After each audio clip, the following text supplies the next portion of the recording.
Imagine this: 389 Navy SEALs, trapped in a frozen valley near Badakhshan Ridge.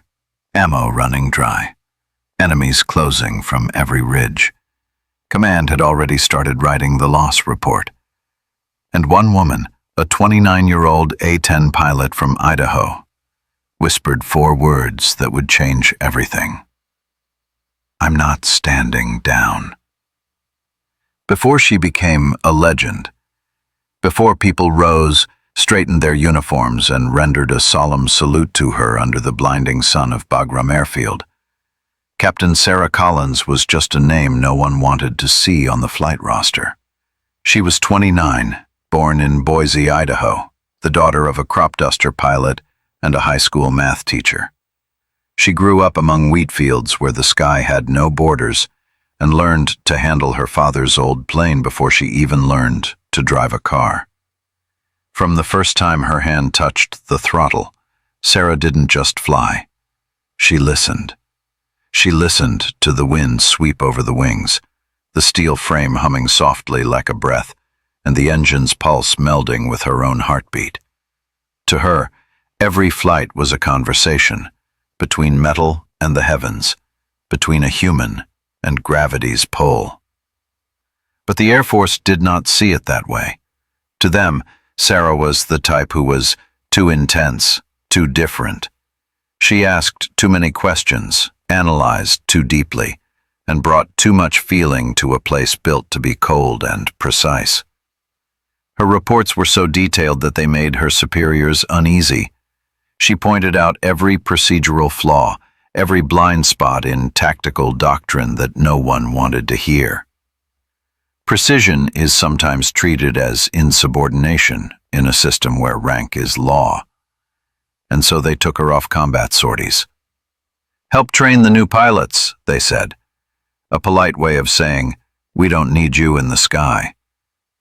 But Sarah was not born to stand still.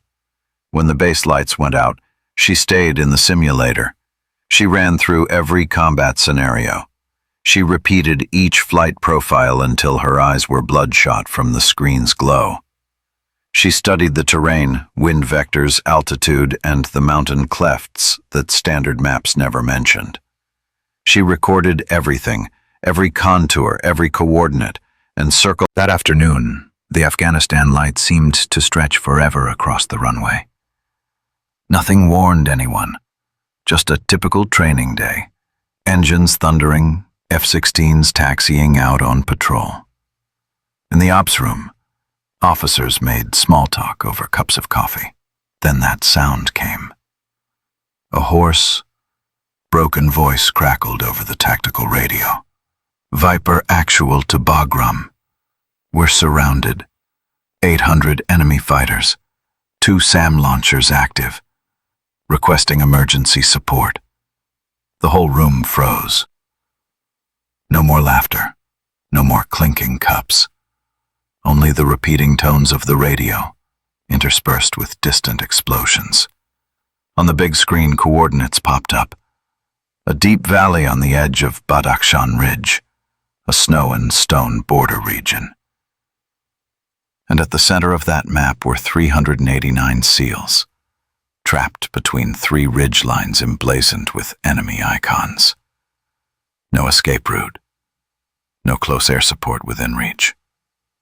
And with every passing minute, their ammunition ran lower. Colonel Mark Ellison, the base commander, ordered calmly, "Declare an emergency. Prioritize pulling the F-16 squadron back. No firing within 100 meters of friendly forces. I repeat, do not fire within that range." The young officer's voice trembled as he asked, "Sir, they only have 30 minutes of ammo left." Ellison stared at the map. "I know, but if we fire and miss, there will be no one left to save." Sarah stood at the back, silent. She saw that valley on the screen, the one she had sketched dozens of times in her notebook. She knew every slope, every turn, every fault line in the terrain. She knew that the 100-meter safety doctrine in that landscape was a death sentence. She swallowed, then spoke quietly. "Sir, permission to propose using an A-10? I've studied the Badakhshan terrain for 3 months. I can strike accurately inside 50 meters, keeping the ground elements safe." The room turned to look at her, eyes cold and weary. Ellison wasn't angry, just gentle, almost pitying. "Collins, you've never flown a real combat mission. I need steady hands, not a risk taker." Another officer added. Razor 17 sat silently, its silver metal skin reflecting the light as if breathing. Sarah zipped up her flight suit, donned her helmet. She climbed into the cockpit with hands that trembled slightly. Not from fear, but because she knew what she was about to do could end her career, even her life. But only one thought filled her mind. They are dying by the minute. I can save them. And if I must break the rules to do what's right, then I will break them. She closed the canopy, powered up the systems, and whispered to herself, "If this is the last time I fly, at least I fly for the right reason." Then she pushed the throttles forward. The A-10 roared, shook, and began its roll down the runway. Without orders. Without permission. Only faith and duty. The sky over Bagram had been dyed the heavy gray of dusk. The air was thick with the smell of jet fuel and desert dust. On the runway, the A-10 Thunderbolt II, bearing the call sign Razor 17, sat motionless like a sleeping steel beast, waiting for someone to wake it. Sarah walked up. No one accompanied her. No ground crew support. No one knew, or rather no one was allowed to know. She climbed into the cockpit, each step deliberate and sure. Inside, everything was eerily familiar. The cockpit panel, the worn leather seat, and the display blinking numbers were cold to the touch, as if asking, "Are you certain?" She drew a deep breath. Then she flipped the master switch.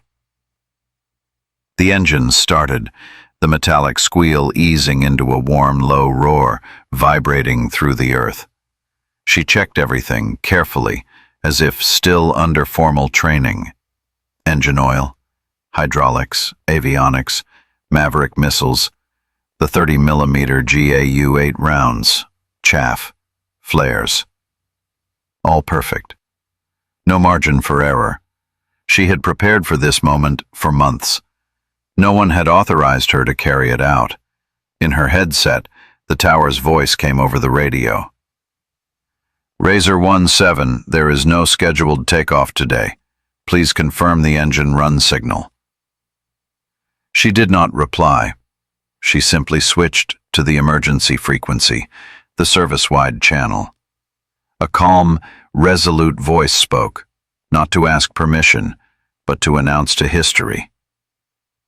"Bagram, this is Razor 17. 389 American special operators are surrounded at Badakhshan Ridge. I am taking off without orders. If anyone asks why, tell them I cannot stand by and watch 389 people die because of a procedure." Then she advanced the throttles. The A-10 shuddered, roared, and lunged down the runway. In the control tower, warning lights flashed red, alarms screamed. A technician shouted, "Razor 17 is taking off without authorization." Colonel Ellison spun around, his face pale, and through the glass he watched the silhouette of the A-10 accelerate along the dust-choked runway. He could only whisper, "Orders, alone, against the system, to save those who were dying in the snow-filled valley." She looked down at the digital map, where the Badakhshan Ridge Valley appeared like a deep scar across the earth. She had redrawn it dozens of times during sleepless nights, and now it was calling her back. She whispered, "All right, this time, we do it for real." Then she banked the aircraft, heading straight for the valley. Wind slapped the cockpit. Warning lights blinked. But Sarah only smiled, speaking to herself in the cockpit. I am not coming here to die. I am coming so no one else has to die. The sky ahead was no longer a sky. It was a solid black sea, hiding hundreds of muzzles waiting to spit fire. Below, the Badakhshan Ridge valley looked like a deep cut in the earth's flank.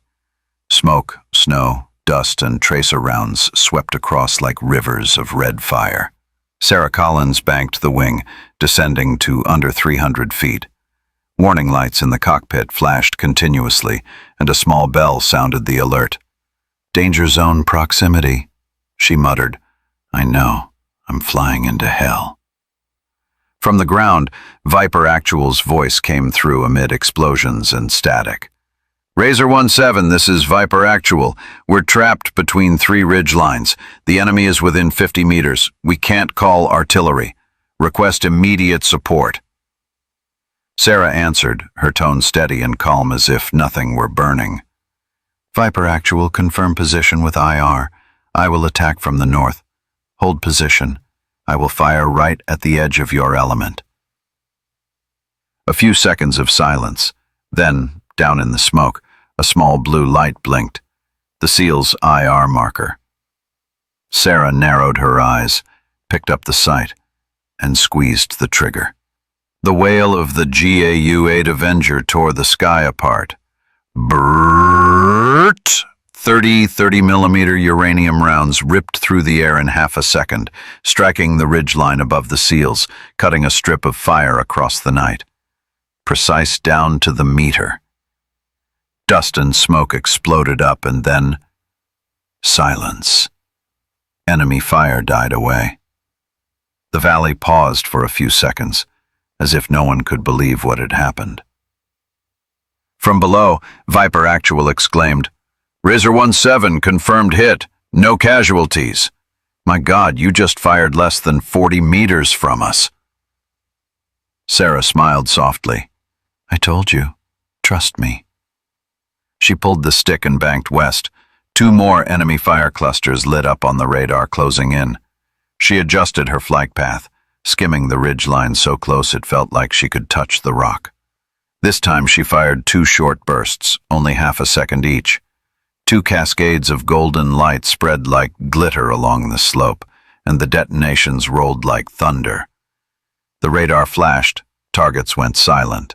The map cleared, red swath of the mountain, a few body lengths from the SEALs.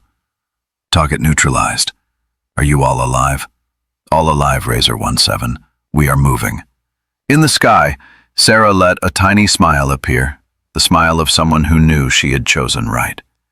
But she also knew this fight was not over. Her ammo was down to half a load, and the radar had just detected 2 new signals. 2 SAM launchers are opening seeker locks. She muttered, If I turn back, they will die. If I stay, I could die. But if I do nothing, I've been dead inside a long time ago. She accelerated, dropped lower still, flying so close that dust rose in waves from the prop wash. She chose an unorthodox attack angle, following no rule book, only instinct and the terrain map in her head.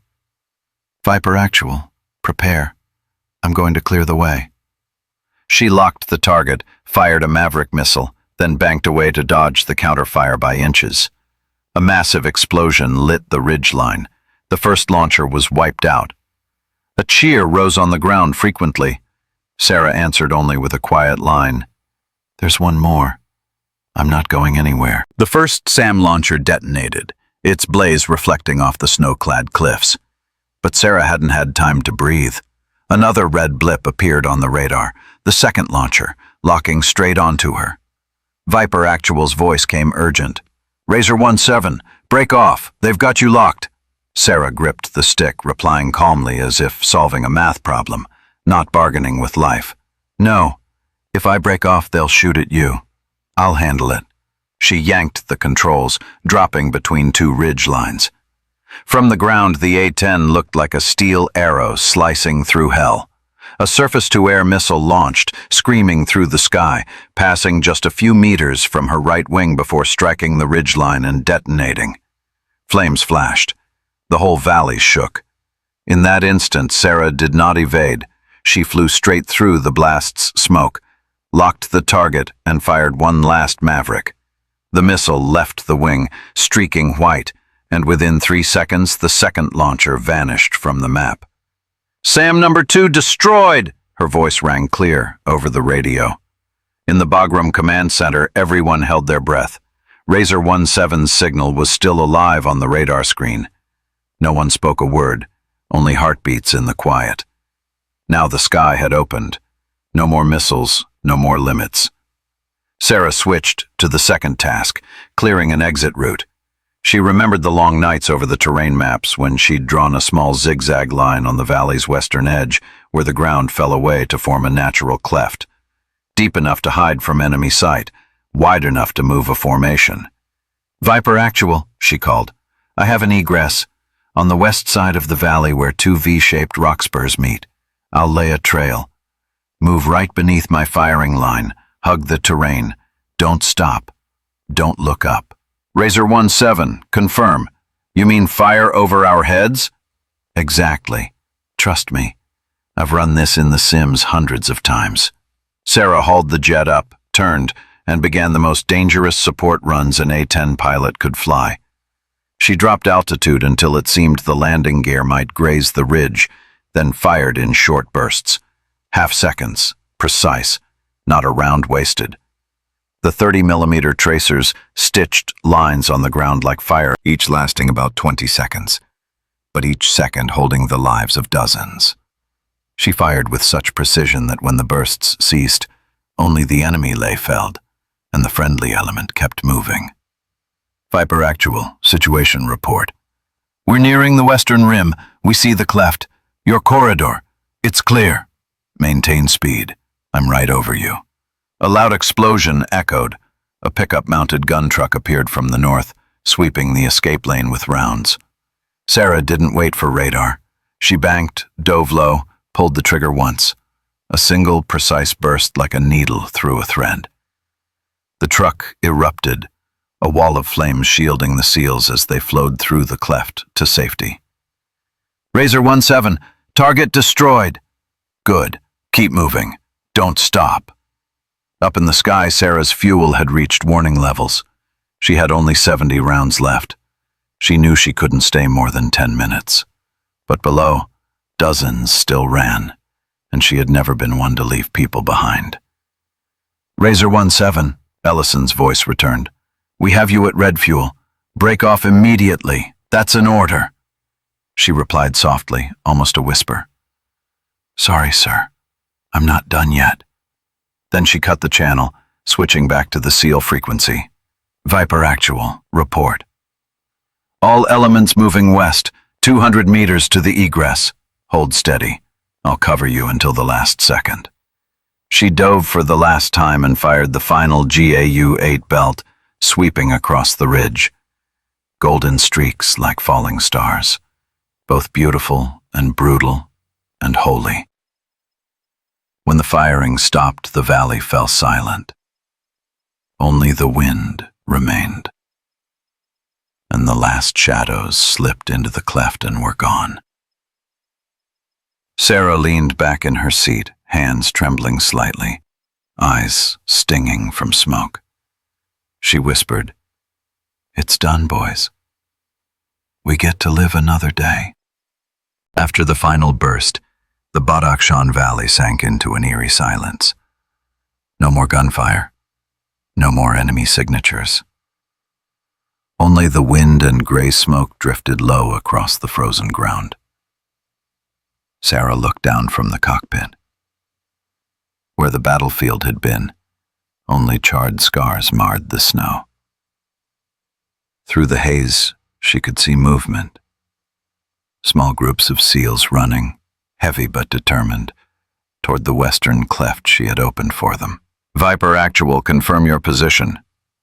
We've reached the exit, Razor 17, but we need exfil. We can't hike 10 miles in this snow. Enemies regrouping. Copy that. I'll hold the sky until you're out. She banked the jet, circling the valley like a lone hunting bird. Each pass was a warning whispered down to the earth. Don't even think about looking up. This sky is taken. On radar, a formation of Chinook helicopters began to move in from the southwest. Bagram had responded.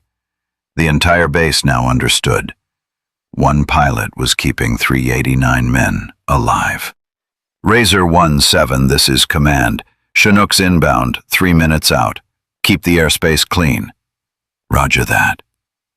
Sarah checked her ammunition. 58 GAU 8 rounds left, and 200 liters of fuel. Just enough for one more run. She tightened her grip on the stick, glancing north where smoke was shifting again. A group of hostiles was crawling up the ridge carrying PKM machine guns, aiming for the landing zone.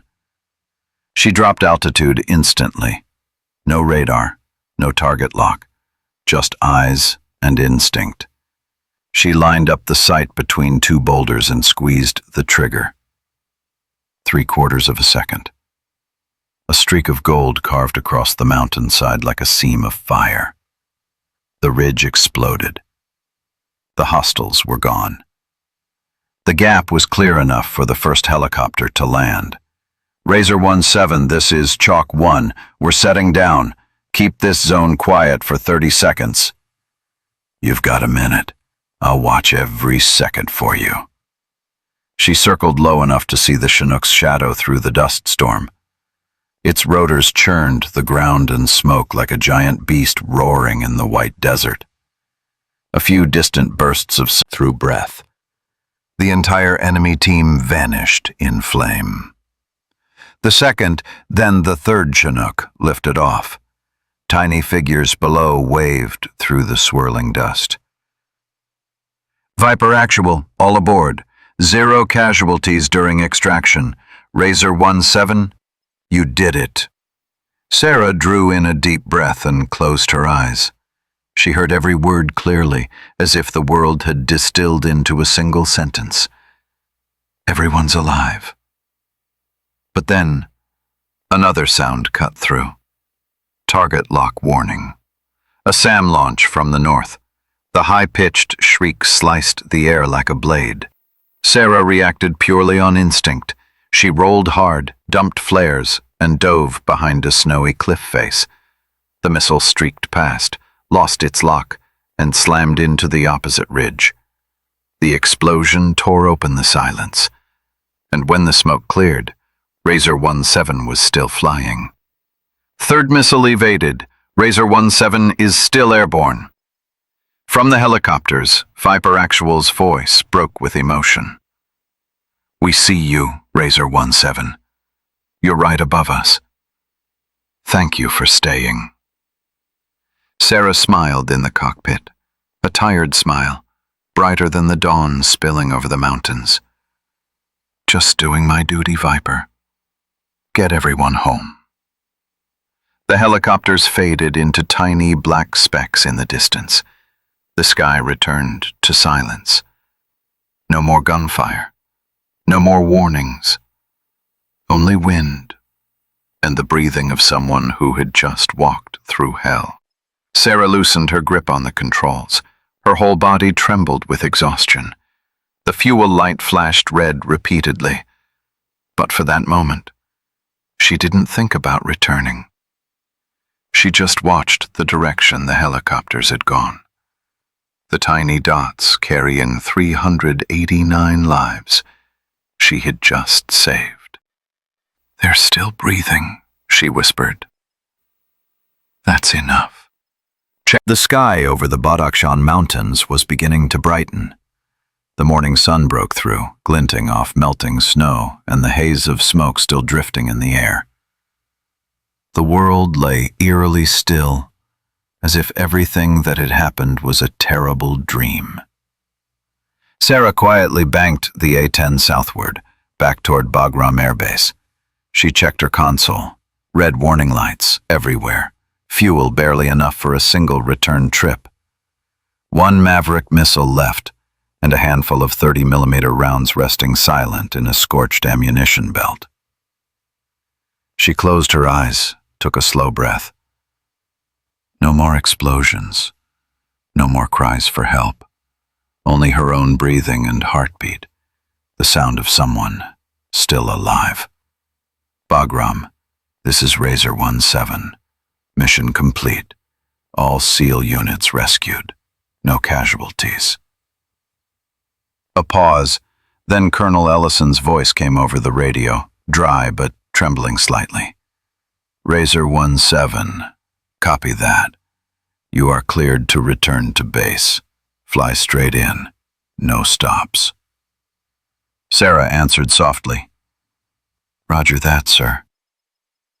When the wheels met the runway, the screech of contact rang sharp, but it was the sound of life. The A-10 thundered on for several hundred meters, then slowed and slowed again, until it came to a complete stop under the golden light of a new morning. She opened the canopy. Heat, wind, and the noise of the base rushed in. But strangely, no one spoke. Along the runway, hundreds of people were already standing. Mechanics, technicians, medics, pilots, mess hall workers, guards, all standing still. No cheers, no applause, just silent, unmoving respect. They knew, they had heard, and they understood, without a single word being said. Sarah removed her flight helmet and stepped down. Sand and dust clung to her flight suit. She strolled, head neither bowed nor raised, just steady steps, like a soldier who had done her duty, even if that duty had defied every written rule. At the end of the runway, Colonel Ellison was waiting. Beside him stood Colonel Diane Harper from the Air Force Inspector General's office and several senior officers. When she approached, Ellison stepped forward, heavy with truth more than command. He turns to Colonel Harper. We can discipline her, but maybe before we do, we should learn how she did it. Harper looked at Sarah for a long moment, then said quietly, You didn't break the rules, Captain Collins. You just reminded us. The rules were never perfect. The disciplinary hearing was later held in silence. No one called her a violator. No one called her a hero. They simply listened to a young pilot explaining with maps, calculations, and protocol every detail of the decision that had saved 389 lives. She did not defend herself. She simply presented, as if teaching a lesson. No emotion, no pride, only precision and conviction. When she finished, the room was utterly still. No one dared even to breathe too loudly. Finally, Ellison spoke. Captain Collins, you will receive a formal reprimand for unauthorized takeoff. But along with it, you'll take responsibility for rewriting the part where we all went wrong. Sarah answered softly, Yes, sir. That day, when she stepped out of the room, the sunlight struck the patch on her flight suit. Razor 17. Simple. Cold. But now that name had become part of history. As she passed the line of young pilots, they didn't speak. They just stood at attention and saluted. She returned the gesture with a slight nod.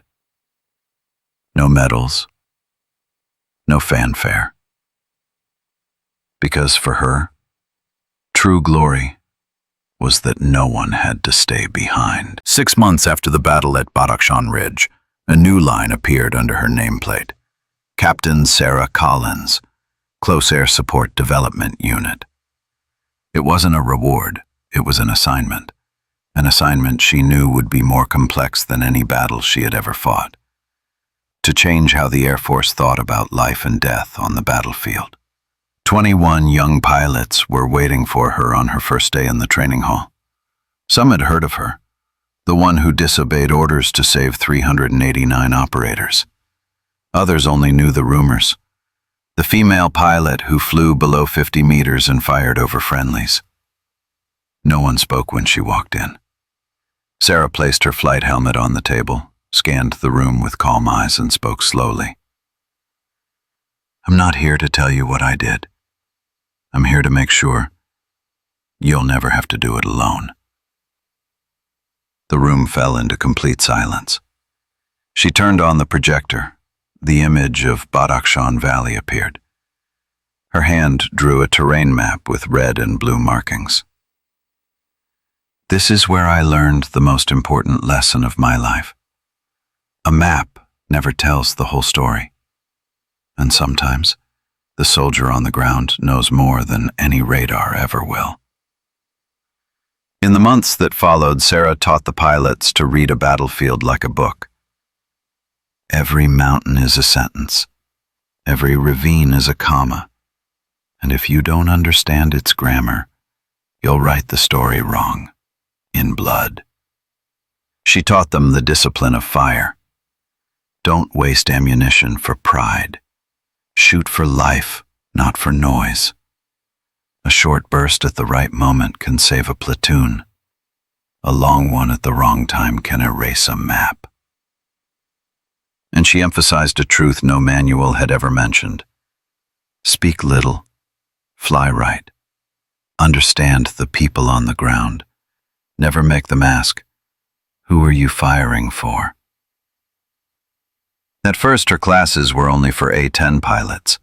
Then the Marines sent JTACs, Joint Terminal Attack Controllers. The Army sent Apache pilots, and even SEAL Team 7 sent representatives. The very men who had been in that valley, the ones she had saved. When Sarah played the combat footage, the room went utterly silent. No one spoke as they watched the gun camera. Burst just flew above. The ones who truly kept America standing were the ones lying in that valley. One evening, after everyone had gone home, Colonel Ellison came to the simulator room. He stood behind her for a few moments before speaking softly. I was wrong about you, Collins. I saw risk where I should have seen readiness. She removed her headset, turned to him, and replied quietly, No, sir. I crossed my limits.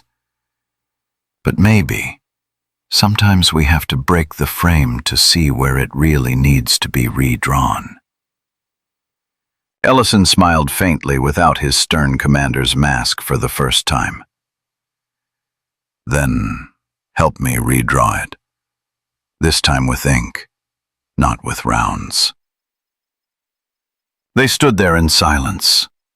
In that quiet room, only the wind whispered through the window, and the golden sunset washed over Sarah's terrain models, covered with red pen marks. Each line a memory. Each scar is a lesson learned in fire. Years after the battle at Badakhshan Ridge, the skies over Afghanistan no longer echoed with the roar of the GAU-8. Bagram Air Base had grown quiet. Its old steel walls repainted, its new A-10s carrying on the legacy of those who came before. But amid all the changes, one thing remained the same. The small desk inside the close air support unit's training room, where Captain Sarah Collins still sat every morning, with a half-finished cup of coffee and the same worn leather notebook that had followed her from the beginning. She didn't fly much anymore. Most of her days were spent training others, reviewing mission reports, and sometimes just listening as the young pilots shared their own stories of the sky. And whenever one of them asked, "Ma'am, how do you know when it's right to break the rules?" she would simply smile and say, "When the rules can no longer save a life." One morning, Sarah walked into her office. On her desk lay a small envelope with no sender's name. Inside was a Navy SEAL Challenge coin, a patch embroidered with the words Viper Actual, and a handwritten note. Thank you for not turning back. If you hadn't flown that day, we wouldn't have anyone left to write this letter. She didn't cry. She just folded the letter carefully and placed it inside a small box. No label, no lock, no stories told. It sat quietly on a bookshelf among maps and notebooks, a silent witness to what it all meant. Over the years, more letters found their way to that box, from unknown soldiers, from wives writing on behalf of husbands who'd come home, and even from young pilots she had never met. Every one of them carried the same line. You taught us to fly, to save, not to kill. Some evenings, Sarah still walked out to the runway, her footsteps slow among the rows of aircraft glowing in the sunset.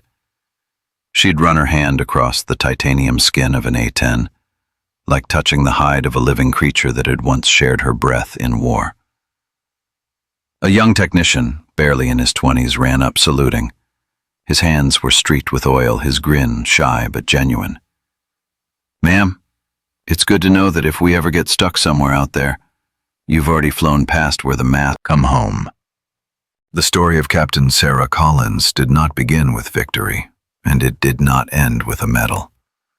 It began with the silence of someone pushed aside, and ended with the silence of hundreds standing at attention, saluting her, because they understood that sometimes true heroes need no recognition.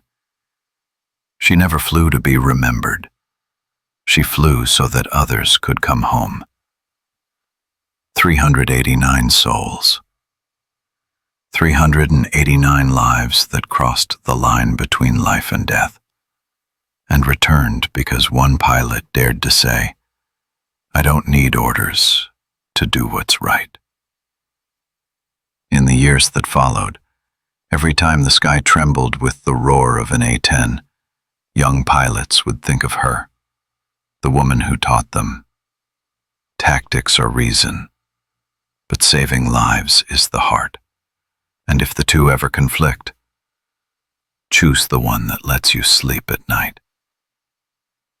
Once, during her final lecture before retirement, Sarah stood before a room full of young faces, the ones who would fly where she once flew, and perhaps one day face the same impossible choices she had faced.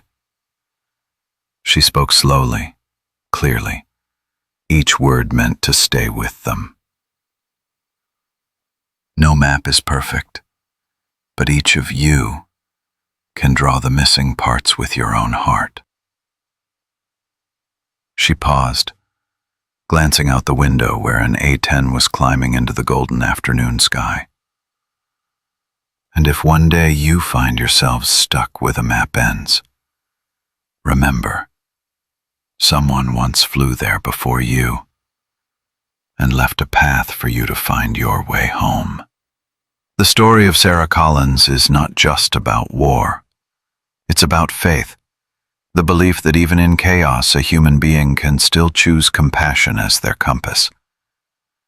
There is still room for preparation, courage, and humanity amid bullets and fire. When the map ends, the brave will draw what's next. That was her legacy, and it remains a reminder to all of us that in every battle of life, we can be the ones who finish the map. If this story moved you, please share it with someone who needs to hear about courage, because sometimes we don't need to carry a weapon to be heroes. We just